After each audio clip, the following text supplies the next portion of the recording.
welcome to Good Grief, the podcast dedicated to demystifying and destigmatizing grief with compassion and humor. I'm Nikki. I'm an end-of-life doula and a grief coach in Columbus, Ohio. And today we have a very, very special episode. I had a lovely conversation with Josie Morningstar on the loss of her son, Rhett. So I will go ahead and preface this by giving you some trigger warnings. Obviously, my show talks a lot about grief and loss, but this is referring to the loss of a child. Rhett was only 3 when he passed away last year after some medical conditions, which we'll get into in the episode. But if this is too much for you, please feel free to skip this one over. I won't be offended in the least, and neither will Josie. And if you'd like to see the video of our conversation, you can find that on patreon.com/Nikki the Death Doula. Get yourself a membership there. Help support me in providing pro bono work to clients who cannot afford my services. Thank you so much. And without further ado, here's my conversation with Josie. Hi, everybody. So I am here with a very special guest today. Josie Morningstar is here, and she's going to share something. I'm going to throw some trigger warnings out there. I put them in the intro too. We will be talking about the death of a child. So if this is too much for you, if you can't handle it, please feel free to skip this episode. I will not be personally offended. I don't think Josie would be either. So Josie, I'm going to let you introduce yourself and tell us a little bit about your son. Yeah, my name's Josie, and I have had the greatest pleasure of my life, and that was being Rhett's mom. My son has been gone for about 16 months now. He passed away in November of 2021. He was born with a neurological condition that ultimately led to his death.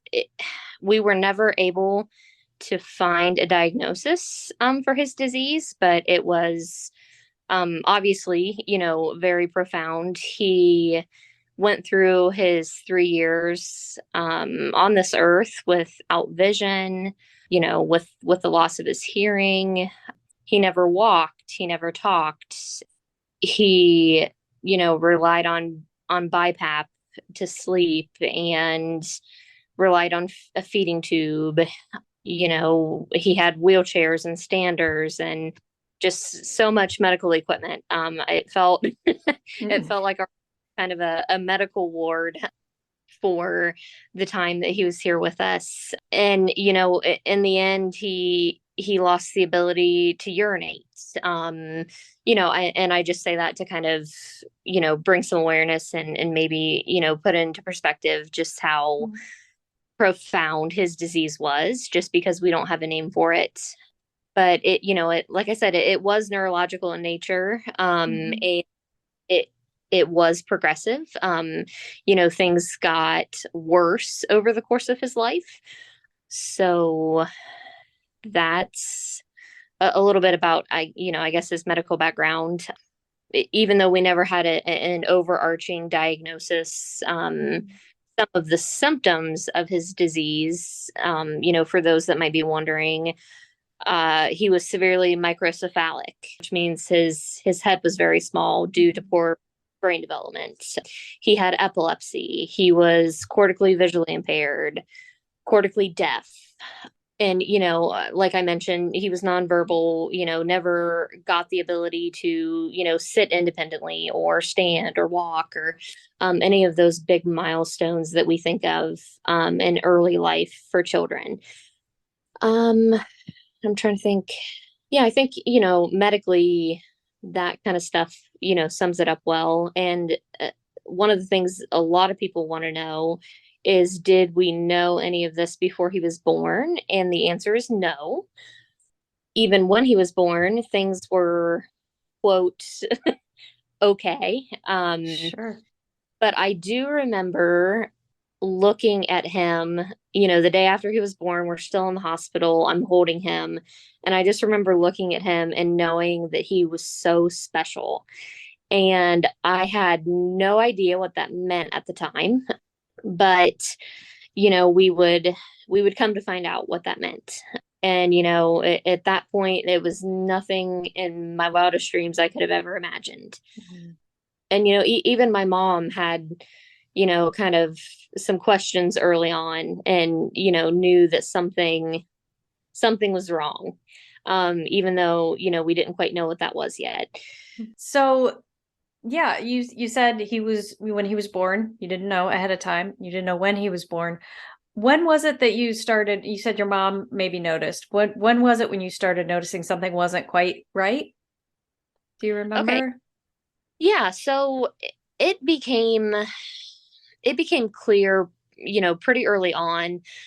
He had, like, from day one, had horrible acid reflux, which Oh, isn't, isn't exclusive to, children who have significant health conditions. Like, sure. the normal children deal with that.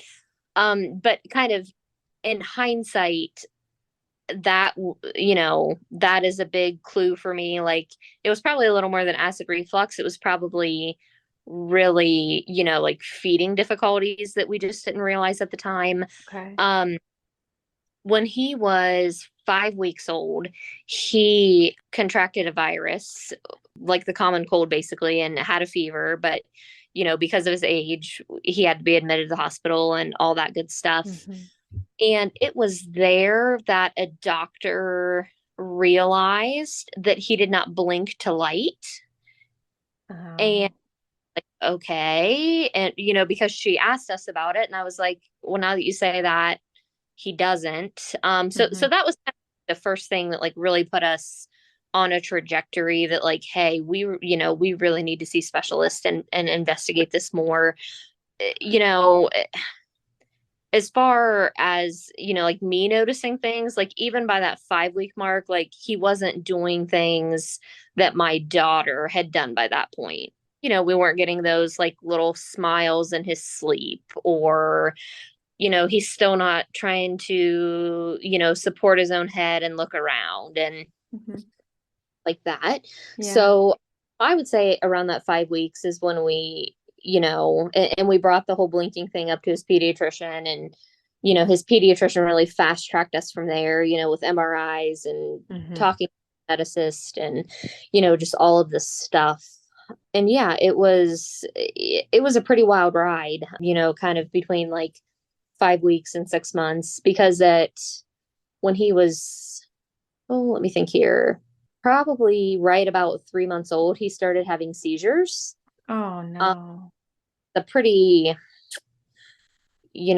things really started to rapidly pick up. Mm-hmm. And so his microcephaly really started to become prevalent, because when Okay. we had him on the growth chart, like, it's coming up, but then we just hit a plateau Mm-hmm. and recovered from that plateau.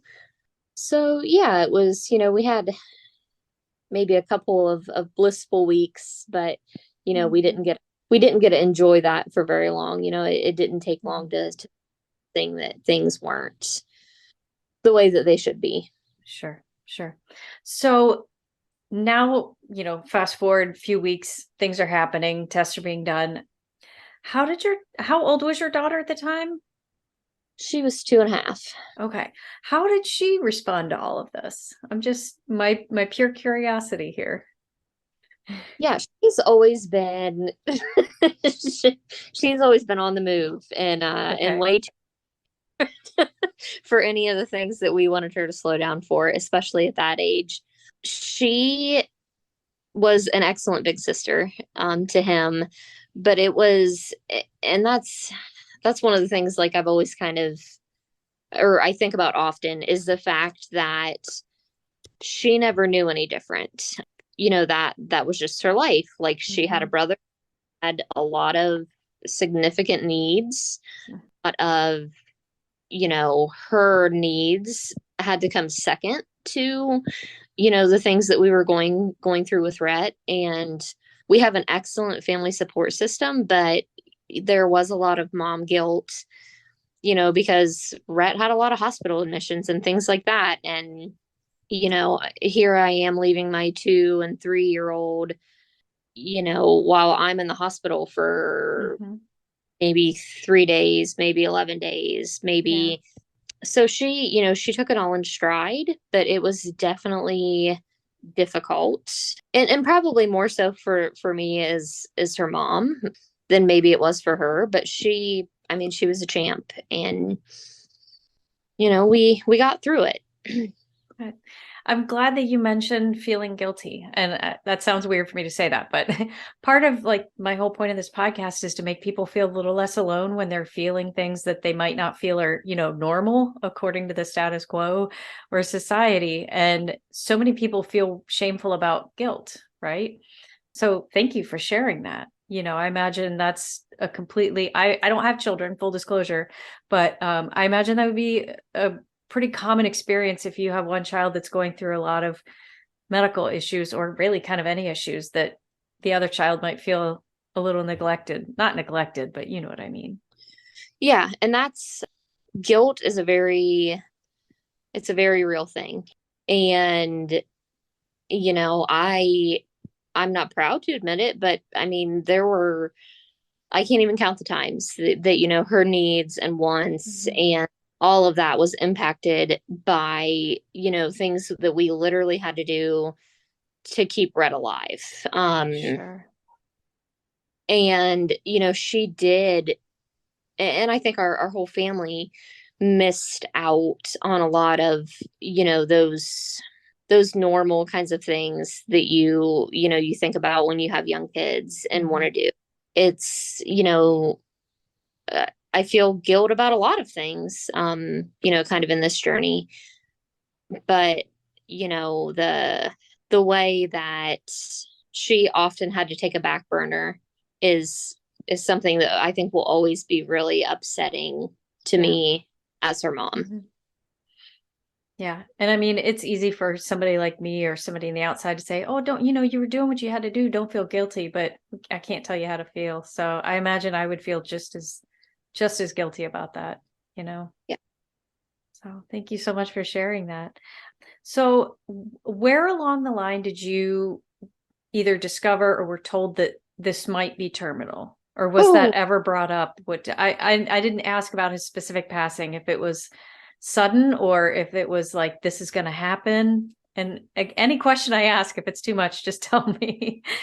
No, I will say that's kind of a loaded question because along the journey that we were on, and particularly early on, we had so many doctors telling us that, and this is, medically, this is kind of, I think, one of the really frustrating things about Rhett's case is the fact that we never had a diagnosis, right? And I think can be really, really hard.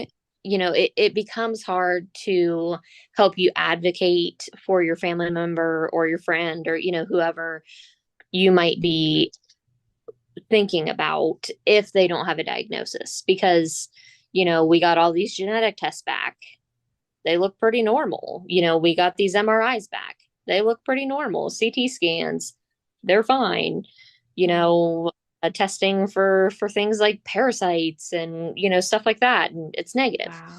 So we had a lot of people telling us that, this is going to be okay. Or, this negative test result is a really good thing. He's probably going to grow out of this. He probably just needs a little more time. Some kids just take longer, all of those kinds of things. We heard so much. Oh, wow. And in my mind, I'm screaming, like, no, this is not okay. So I think I knew in my heart that it was going to be terminal long before anyone medically ever shared that with us.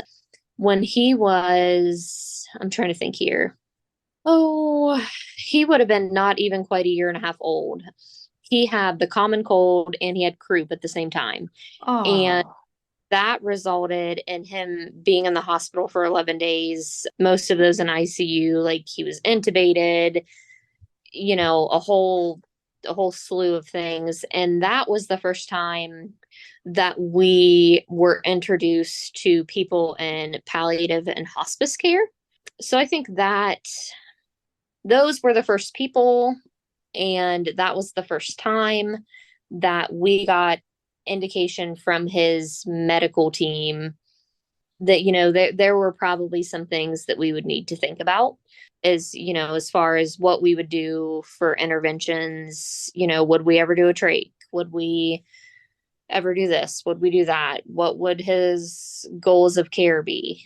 So yeah, about that year and a half mark is when maybe some of, the medical community started to get on board with the fact that, this wasn't going to have a good outcome, and it would end up being. And then when he was, let me think here, when he turned 2, he went in to have his tonsils removed, to have a J feeding tube placed, and a couple other like ENT things. And, what was supposed to be like a really quick recovery ended up being 27 days in ICU. So that was another like major point in the process where people were like, this isn't looking good. Like, we might be facing a terminal situation.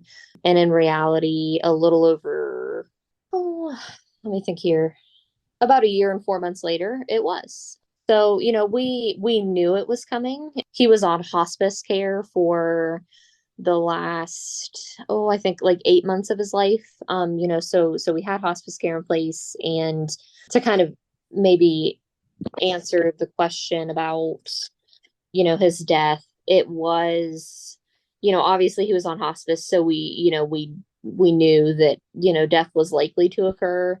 Yeah. It still kind of took me by surprise a little bit, but I don't think we're prepared to come to terms, until we have to. And yeah, I guess what else? Yeah, no, that's good. And no, we're never prepared. Even when we know, if we know in our hearts it's coming, you're still never prepared for something like that. So doctors are saying, we might want to start preparing for things. You said it was another year and 4 months, I believe, after that. So tell me what that last like year and 4 months was like outside of just the medical stuff. Like, did you have like you said, okay, so for everybody listening, she texted me some photos before this started, and there was the cutest one was him with the baby chicks all over him. I started to tear up when I read that or when I saw that. So, did you just try to like go do as much as you can with them and have like just fun as best you could anyway? Yeah. So that, my family, I'm a 6th-generation farmer. So my family, we farm about 1,000 acres of corn and soybeans. Wow. And then we raise broiler chickens, which are your meat chickens. We eat at Chick-fil-A and all those tasty dishes. We raise about 2.5 million chickens a year on our farm. Wow. So I have had the most privileged life a person can have, in my opinion, from just like a sensory standpoint, and so many of the things that I've gotten to experience in my life. And that was our goal for him, like all along. So, okay, if he can't see, if he can't hear, if he can't sit independently, like what can we do to make sure that we give him the best life that we possibly can? And, the picture of him being bombarded by chickens, I'm sure there are a lot of people that would see that and be like, oh my gosh, I can't believe But they're little baby chickies. They're so cute and fuzzy. They would, lay him down on a beach towel and let these little chickens, get all over him. And there was one of him in corn, when we were harvesting one fall, and, we had a little spill, and there's that pile of corn. And so it was just always our goal to like give him the most rich experiences that we could.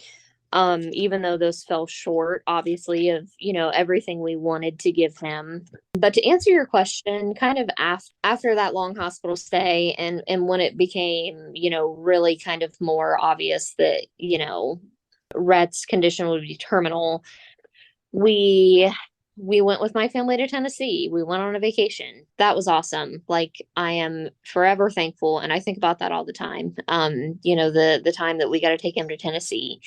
And we just we just tried to make it count. We would pack up the kids and go to the pool for the afternoon. He loved being in the water. So Oh. we did that. It was always a struggle, to kind of get him out and get him into places, and because all the while, we want to like do everything we can for him, but on the flip side, he's like a very medically fragile child. Mm-hmm. We always had to take that into consideration. But we just spent time with him, and his both of his grandmothers, just sit and snuggle him for an hour or two, and he would sit with my dad, and just I don't know, just those normal everyday things that we knew we wouldn't have forever. And I always remember, like holding him and just, waiting an extra second, because I knew there was coming a day when I wouldn't get to hold him again. I think you just take the normal everyday things and you try to savor them and soak them in, is I guess what we tried to do. That's beautiful. That's very well said. It's always the mundane that feels the most special to me for some reason. So that's beautiful. Thank you. So fast forward a little bit. Trying to think how to phrase this. What was your grief journey like for you? I'm assuming it probably started well before he was gone. I've talked on this show about pre-grief or pre-grieving, when you are grieving somebody before they're gone, when you know it's coming. So if you would mind just walking us a little bit through your grief journey. Yeah. So, and you are right. You call it pre-grief. I've always thought of it, or called it anticipatory grief. Yeah, same thing. Yeah. Yeah. And that was a very, very real thing for me. We're not meant to understand that our child's going to die, and not really have a good gauge as to how that's going to happen. Is it going to be an acute event and he's just gone? Is it going to happen, kind of more naturally, where we see his body slowly shut down, and just pondering all of those kinds of things was really, really difficult. I always compared it to feeling like you're walking on the edge of a cliff and you don't know when that cliff is going to give way. So that for sure was a really difficult thing. In hindsight, I will say I wish I had spent less time pondering those things. Of course, that's not probably helpful, to a person who might be experiencing it right now, because it's human nature, I think, to want to know and to be curious about those things and to be anxious about those things. So I guess if I had any advice for someone who knows they're going to lose a loved one, it would be, in that previous question, it would be to enjoy the everyday things and try to put as much into those things as you can. But for those people who are dealing with anticipatory grief, it's a very real thing, and it's a thing that we can avoid. So that was kind of a first, where the journey started.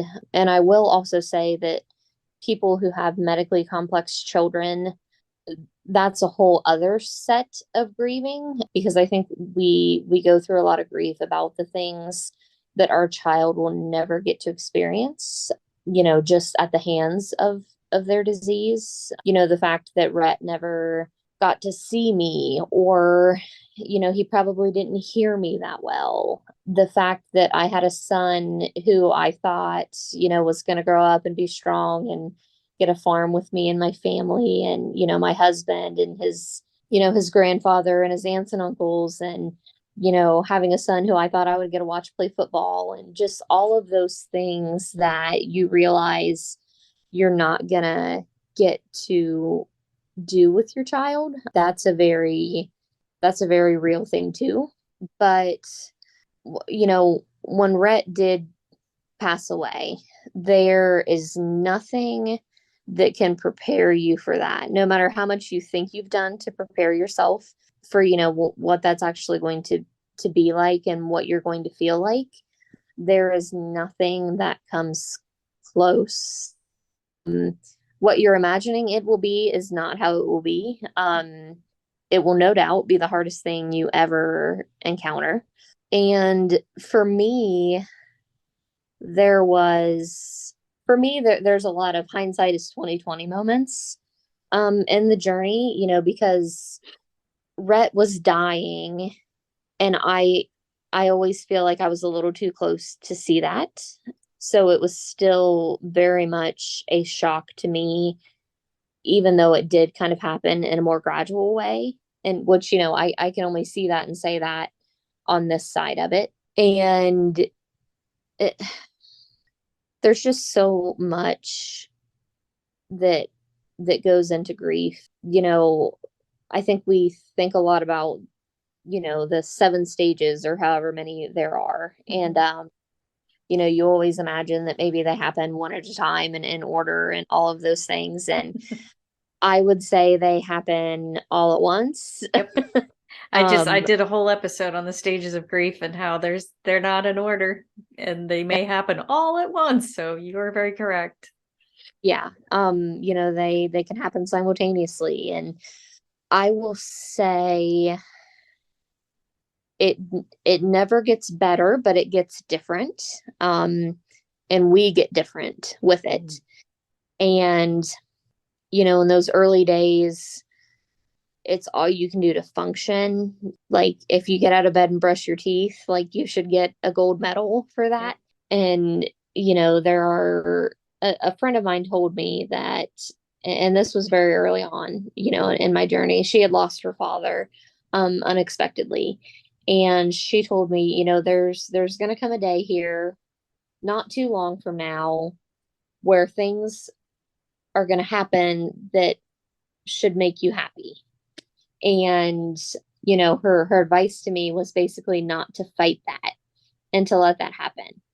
And I think that's so important because your life's never going to be the same. You're always going to be missing something. There's always going to be pain. You're going to have days, probably years from now, where like you should still get that gold star for just getting out of bed and brushing your teeth. Oh. But those things are become fewer and far between, and there's more good in between. And I guess the thing that I've learned in all of this is you can go through something that is heart-wrenching and horrible and the stuff that nightmares are made out of, but you can still find meaning and purpose and joy in your life after that. And I think it takes a lot of courage to admit that and to feel that, but I'm pretty sure that no one's loved one wants them to go through the rest of their life and not find joy. And for me, that's trying to find that purpose and finding joy are in my mind are ways that like I honor my son's life. So that's kind of what it's been about for me. There are still days now that are just like really, really, really hard. And you're probably going to encounter people who don't understand why that is. And that can be really difficult at first. But I will say that when I encounter those people, I just think that like, how lucky are they that they don't understand what grief is like, because it's never over. It's, I know that I will grieve and miss my son and feel grief over his loss for the rest of my life, even if I live to be 95. I know that there's still going to be days when I miss him and days when I just can't. And that's okay. That's part of it too. But so, life and this probably sounds cliche to some people, but life does move on.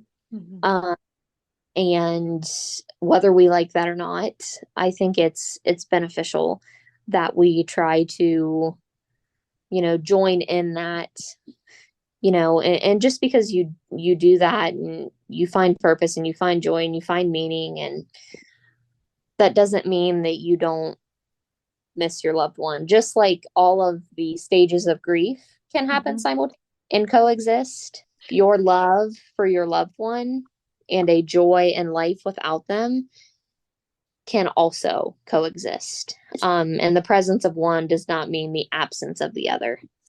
Oh, oh, that's beautifully said. I think I should just give the podcast over to you because you're doing a phenomenal job of saying everything that I try to teach. So thank you. No, that's beautiful. And I harp over and over again on it pretty much every episode that you never get over your grief. Your grief's just going to be there, right? But you learn to live with it. And you, like you said, you learn to find the joys in life. And I can't fathom a loss like that. My brother died unexpectedly in suddenly, but not totally unexpectedly. And it's been 8 years now. And I can still see in my mom that the grief is still there and it's still very powerful, but obviously she still has fun. She has joy in her life, but that's not something you get over. And No, it's easy for somebody on the outside to think, oh, look, she's out having fun and hanging out with her friends and doing things in her life again. She must be over it. And that's not how it works. Not at all. no, absolutely not. And, I think that goes back to, the people that don't understand that, should count themselves very Mhm. fortunate to that. And, for just everything we've been through, like for me, it's just a reminder that we never know what someone else is going through, so we should always choose kindness and choose grace. And that's, and my heart goes out to your mom because that's, I don't know, I feel like it's a club. And Yeah. I it's good. always I always say like no two griefs are the same, and nobody knows exactly how somebody else feels, but there is like a camaraderie in similar losses, right? And again, I don't have children, but I feel like there can't be a more difficult loss than the loss of a child at any age. If they're stillborn up to, 80 years old and you happen to be 90 years or 100 years old, and I just can't imagine anything harder than losing a child. No, and I think you're right. I think it very much defies, the natural order of things Yep. and the way that we view the world around us. And especially in, I think in our society today, 100 years ago, child mortality was a much more common Mhm. occurrence. And, today it's just not because of, all the wonderful advances in medicine and things like that, which is why having a child like Rhett, was like a worst nightmare that you didn't even know up until I was actually in the situation. Like, I didn't realize things like this could still happen in today's world. If that makes sense. If you Right. could, that, you could have a child that had a disease so profound that there's no, there medically, there's no hope for it. And that, and another thing that I guess I want to say, and I don't, maybe you'll choose to not include this, and that's fine. And again, I think if a person maybe has not been through this or a person's not very open-minded, it might be hard to understand. Um, but sometimes I think death is a compassionate option for a person. Would I do absolutely anything to have my son with me? Would I trade places with him in a heartbeat? Absolutely. There's no question about that. But I think, given the life that he lived and how difficult that was for him, I do think that, us, choosing to have hospice involved and choosing not to, do invasive things, like a tracheostomy or things like that, Mm-hmm. um, was the most compassionate gift that we could give him as his parents. And I know that's probably like a really charged topic, and maybe one that not everybody would understand. But I remember, the night he died, holding him and, you know, praying to God that he would end this for him and end that struggle. So it's, but yeah, that's just not something that's like understood by our society. Right. Um, and it's very difficult. And yeah, we're not meant to lose our children. We're not meant to bury our children. We aren't meant to visit our children on their birthdays, in a cemetery. We aren't meant to, you know, uh, one of the things that's like remarkable to me is that every morning when I wake up, there's like a split second, where I haven't yet remembered for the day that Rhett died. And that's not something we're meant to go through as humans and as parents. And yeah, it's just one of those not so Mm-hmm. pretty parts. And the one of those things that always stays with you Yeah. and is my grief never ends. Yeah. I was recently reminded of a scene in a movie, the old old movie, the movie adaptation of the play Steel Magnolias, which I think most people will know of. And Sally Field's character's daughter dies in the movie, and she's at the gravesite with her friends, and she gives the speech that is, I think, perfectly encapsulates just how utterly devastating it is to lose a child, because like you said, it's not how it's supposed to be, and that's why it's so difficult. This isn't the order of things, so it's so much harder for us to accept. And to also reference your other comment about, compassion, I've I've had to tell so many people it's okay to feel relief when somebody dies. It feels wrong and you want to fight that and say, I shouldn't feel relieved they're gone. It's okay. It's a perfectly natural response, especially when it's something, like your situation, or if there's a long illness, if somebody's been struggling with cancer for 10 years and their caregiver's been there the whole time and they're gone and there's part of them that's relieved. That's totally normal. So Yeah, and thank you. that's that, relief for me is one of those words that like makes me feel guilty. Yeah. Yeah.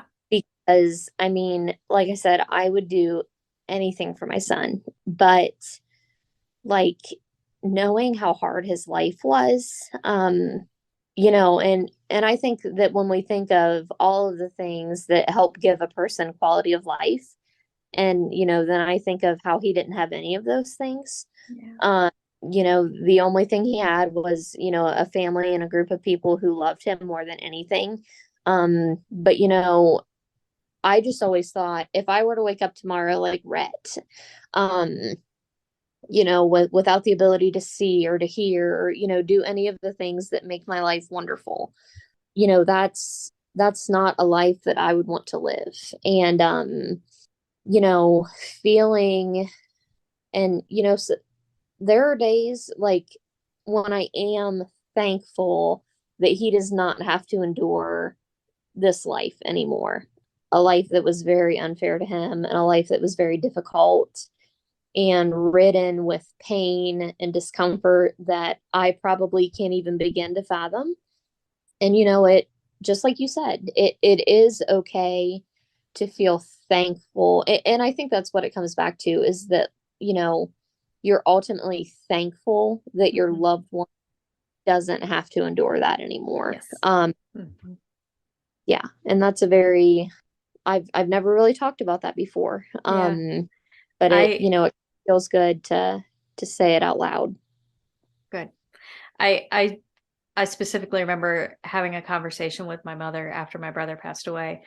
He had had a lot of medical issues in the last few months of his life, and I felt so weird. This is before I knew, what I know now about grief, but I felt so weird because I kept thinking I'm not glad he's gone. I would give anything to have my brother back, but there's part of me that's just glad we don't have to worry about this anymore.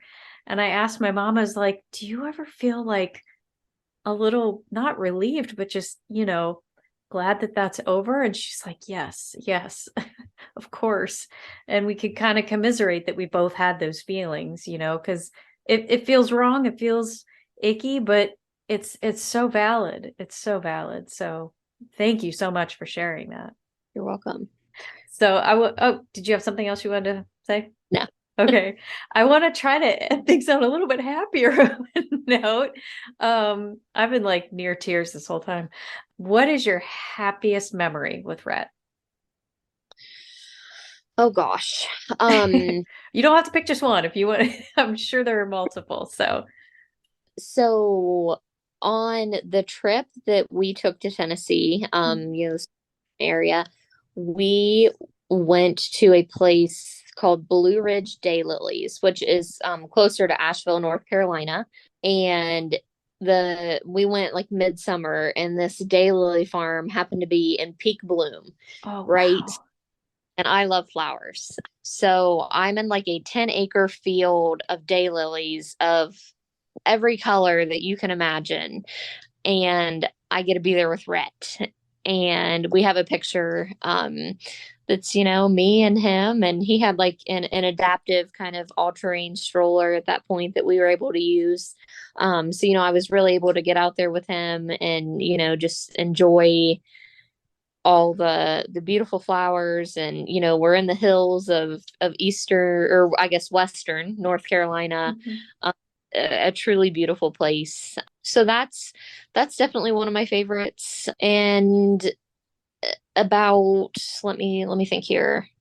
3 weeks before he passed away, we were able to take a a gator ride. Like, we have a John Deere gator. And we got to go to my favorite place on the entire farm, which is at the top of a big hill. And, the guys were shelling corn, and we just got to sit up there, and, just take it all in. And, looking back on it now, I didn't know that in 3 weeks he would pass away. So in hindsight, I guess it's more special to me, just because that was really like one of the last times we were really able to like get him out on the farm and stuff like that. So that's always something that I think about. And gonna say, I know we've been running a long time here, but I do want to mention that. So, the Sunday that we take this ride, this is a Sunday. The next day, my brother, who is, one of my best friends, gets hit head on by a dump truck. And, it is not an accident that he should have survived. We don't know how he survived. Anyways, he's got like, I don't know, 15 or 16 broken bones. He's hospitalized now, in Columbus with injuries from this. And I think in hindsight, that was like the universe's way of distracting me from the fact that Rhett was dying, because it just didn't, I don't know, like, our whole family was in like such a survival mode. It's like, how do we get Yeah. Adam back? How do we get Adam home? Like, what are his long-term consequences, of this accident going to be? And, it was just, I very much feel that was just like the universe's way of helping kind of ease some of that pain for me, was the distraction of my brother's accident. And, Wow. because, you know, Rhett started to show signs of decline. He died on a Monday morning, so it would have been like the Tuesday or Wednesday prior. And, it's just like, it's nothing really specific, right? And Mm-hmm. then, we come to Sunday evening, hospice is out. They're like, he might be transitioning to an active dying phase. Mm-hmm. He rallies and pulls through this. We don't really know. And, this is at like 5 o'clock on a Sunday evening. And, he didn't even make it 12 hours after that. And, there was, he had a coughing episode, and, I called my dad because, he wasn't breathing. And, I thought that was going to be it. And, you know, we get him through this episode, and I tell my dad, and I say, Dad, he's not gonna make it. And sorry. It's okay. Take your time. He hugs me and says, I know, babe. Um, so I guess, for me, that was just like a really impactful moment. And like I said, in hindsight, it's all very, very clear. But it can be really hard to like be a caretaker and be so close to a person. And I feel like you really can maybe not see things as clearly as people who maybe have the luxury of being a step back do. That makes sense. Because in hindsight and in talking to people that were, talking to, my husband's family and my family, and, just a lot of people who still very much had a front row seat to everything. It was obvious to them before it was obvious to me as his mom and his primary caretaker. I just think that maybe people need to hear that, like, Oh yeah. because it's really easy to beat yourself up. I know I certainly did.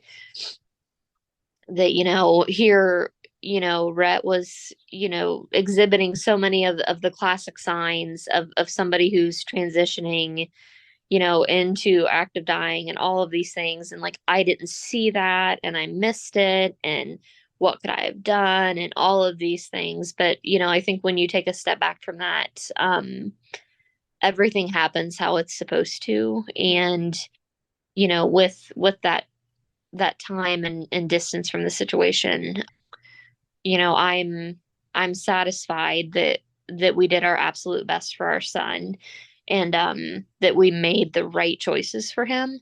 So, to anyone who might be struggling with that, I just, try not to beat yourself up too much about it, because it's not an easy situation to be in. No. And you know that you're doing your best, and your loved one knows that you're doing your best. Amen. Amen. Oh my goodness. Thank you so much. Josie, it has been an absolute pleasure talking to you about this. And I cannot thank you enough for sharing your story, not just sharing your story with me, but sharing it so openly and honestly, because if one person hears this who's struggling with the loss, and they feel better because, you're saying what they've been feeling, then I think our job is done. So thank you so much. Is your Facebook page like open to the public? Can I draw people there? Is that okay? Yeah. Okay. Rhett's legacy is a like a public Facebook page. Yeah. And yeah, I mean, I would love for anyone who thinks they could benefit to follow along. And it has Yeah. a lot of the things we went through in Rhett's life, but also a lot of the ways that we are adapting to life without him. And yeah. Yay. Good. Well, go check it out. It's Rhett's Legacy. And you might see, I think that picture with him with the chicks is on there somewhere. So I think I remember seeing that. So nothing else. Go there just to see that picture because it's so precious. I love it. So, okay. Anything else you want to add before we sign off? No, I am, for the opportunity to speak on your podcast. And yeah, hopefully this helps somebody out there somewhere. Awesome. Well, thank you so much. I appreciate your time. All right. Thanks, Nikki. All right. Another huge thank you and shout out to Josie for coming onto my podcast and sharing about the loss of her son. If you enjoyed what you heard today, please don't forget to follow me on Apple, Spotify, Stitcher, Google, wherever you're listening to your podcasts. And don't forget to leave me a review if you can, especially on Apple. It's apparently a good way for me to reach other people. So please leave a review. Give me 5 stars, I hope, and let us know what you thought about that. If you're interested, I've been posting the podcast episodes or links to them on my Facebook page, which is Nikki the Death Doula. And we can have a conversation about what you heard. Let me know what you thought and your answer to the death deck questions, which there was no death deck question this week. It felt a little inappropriate. So, and as always, you can find me at nikkithedeathdoula.com, and you can find me on Facebook and Instagram at Nikki the Death Doula. And please follow me on Patreon, patreon.com/Nikki the Death Doula. All right. Thank you so much for tuning in. I hope you have a great week. And remember, your grief is yours, your feelings are valid, and grief doesn't always have to suck.